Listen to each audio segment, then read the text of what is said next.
Assalamualaikum warahmatullahi wabarakatuh. Salam sejahtera bagi kita semua. Semoga sehat selalu.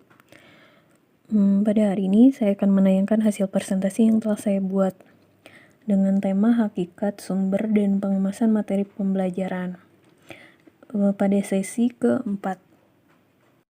Tujuan perkuliahannya yaitu pertama, mahasiswa mampu memahami hakikat materi pembelajaran. Yang kedua, mahasiswa mampu memahami sumber materi pembelajaran. Yang ketiga, mahasiswa mampu memahami pengemasan materi pembelajaran. Pengembangan materi pembelajaran yaitu untuk merancang pembelajaran, kita perlu memikirkan materi atau bahan pelajaran apa yang diperlukan untuk mencapai tujuan pembelajaran dan mencapai kompetensi yang diinginkan. Karena itulah kita perlu mengembangkan bahan pembelajaran. Dalam mengembangkan bahan pembelajaran, kita dapat mengacu pada dua hal, yaitu konteks tempat penyelenggaraan pendidikan dan bentuk kegiatan pembelajaran yang akan dilaksanakan. Selanjutnya yaitu hakikat materi pembelajaran. Bahan atau materi pelajaran adalah segala sesuatu yang menjadi isi kurikulum yang harus dikuasai oleh siswa, sesuai dengan kompetensi dasar dalam rangka pencapaian standar kompetensi setiap mata pelajaran dalam satuan pendidikan tertentu. Materi pembelajaran juga dapat diartikan sebagai bahan yang diperlukan untuk pembentukan pengetahuan, keterampilan, dan sikap yang harus dikuasai peserta didik dalam rangka memenuhi standar kompetensi yang ditetapkan. Materi pelajaran dapat dibedakan menjadi pengetahuan atau kognitif, sikap atau afektif, dan keterampilan atau psikomotor. Materi pengetahuan atau kognitif berhubungan dengan berbagai informasi yang harus dihafal dan didiskusikan oleh siswa, sehingga siswa dapat mengungkapkan kembali. Materi pelajaran kognitif dibedakan menjadi 4 macam, yaitu 1. Fakta. Fakta adalah sifat dari suatu gejala, peristiwa, benda yang wujudnya dapat ditangkap oleh panca indera. Fakta merupakan pengetahuan yang berhubungan dengan data-data spesifik atau tunggal, baik yang telah maupun yang sedang terjadi, yang dapat diuji atau diobservasi. Contohnya yaitu pada pelajaran sejarah, peringatan Hari Kemerdekaan 17 Agustus, dan lain-lain. Yang kedua, konsep. Konsep adalah abstraksi, kesamaan, atau keterhubungan dari sekelompok benda atau sifat. Suatu konsep memiliki bagian yang dinamakan atribut. Atribut adalah karakteristik yang dimiliki suatu konsep. Gabungan dari berbagai atribut menjadi suatu pembeda antara satu konsep dengan konsep lainnya. Materi konsep contohnya yaitu pengertian ekosistem, ciri-ciri tanaman, dan lain-lain. Yang ketiga, isi atau prosedur. Prosedur adalah materi pelajaran yang berhubungan dengan kemampuan siswa untuk menjelaskan langkah-langkah secara sistematis tentang sesuatu. Hubungan antara dua atau lebih konsep yang sudah teruji secara empiris dinamakan generalisasi. Contohnya yaitu langkah-langkah melakukan stek pada tanaman, dan lain-lain. Yang keempat, prinsip. Materi pelajaran tentang prinsip bisa berupa hasil penelitian atau sebuah teori yang telah dibuktikan, sehingga dapat dipercaya. Seseorang akan dapat menarik suatu prinsip apabila sudah memahami berbagai fakta dan konsep yang relevan. Contohnya, dalil Pythagoras, rumus, dan lain-lain. Selanjutnya itu sumber materi pembelajaran. Perubahan kurikulum yang terjadi selama ini selalu diikuti dengan perubahan buku pelajaran yang memuat materi pelajaran.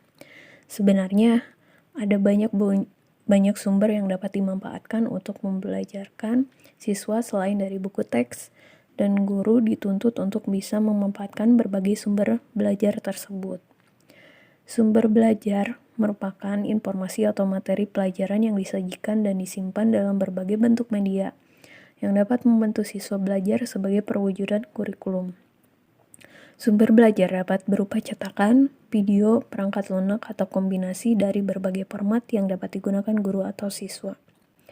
Sumber belajar juga diartikan sebagai tempat atau lingkungan sekitar. Benda dan orang yang mengandung informasi dapat digunakan sebagai wahana bagi peserta didik untuk melakukan proses perubahan tingkah laku. Dari pengertian tersebut, sumber belajar dapat dikategorikan sebagai berikut, yaitu tempat atau lingkungan alam sekitar, di mana saja yang memungkinkan seseorang dapat belajar, misalnya museum, sungai, pasar, dan lain-lain. Yang kedua yaitu benda, atau segala benda yang memungkinkan orang belajar atau terjadinya perubahan tingkah laku bagi siswa, misalnya situs candi, menhir, dan lain-lain. Yang ketiga yaitu orang, siapa saja yang memiliki keahlian tertentu di mana siswa dapat belajar, misalnya guru, polisi, para ahli, dan lain-lain. Yang keempat, buku, yaitu segala buku yang dapat dibaca secara mandiri oleh siswa, misalnya buku pelajaran, kamus, ensiklopedia, dan lain-lain. Yang kelima, peristiwa dan fakta yang terjadi, misalnya peristiwa kerusuhan, demo, peristiwa bencana, dan lain-lain. Selanjutnya, pengemasan materi pembelajaran. Materi pembelajaran pada hakikatnya adalah pesan-pesan yang ingin kita sampaikan pada anak didik untuk dapat dikuasai.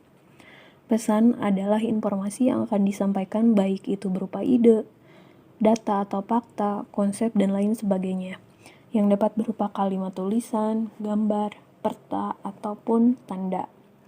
Pesan bisa disampaikan secara verbal ataupun non-verbal. Penerimaan pesan bisa dipengaruhi oleh keadaan individu yang menerima pesan itu sendiri. Menurut Wina Sanjaya 2011, mengemukakan agar pesan yang ingin disampaikan bermakna sebagai bahan pelajaran. Maka ada sejumlah kriteria yang harus diperhatikan, diantaranya adalah sebagai berikut. Yang pertama, novelty. Artinya, suatu pesan akan bermakna apabila bersifat baru atau mutakhir. Yang kedua, proximity. Artinya, pesan yang disampaikan harus sesuai dengan pengalaman siswa. Yang ketiga, konflik. Artinya, pesan yang disajikan sebaiknya dikemas sedemikian rupa sehingga menggugah emosi. Yang keempat, humor. Artinya, pesan yang disampaikan sebaiknya dikemas sehingga menampilkan kesan lucu. Pesan yang dikemas dengan lucu cenderung akan lebih menarik perhatian. Oke, sekian presentasi dari saya. Terima kasih telah mengikuti presentasi kali ini. Semoga dapat menambah wawasan Anda. Apabila ada tutur kata saya yang kurang berkenan, mohon dimaafkan. Alhamdulillahirrahmanirrahim. Terima kasih. Sampai jumpa di sesi berikutnya. Assalamualaikum warahmatullahi wabarakatuh.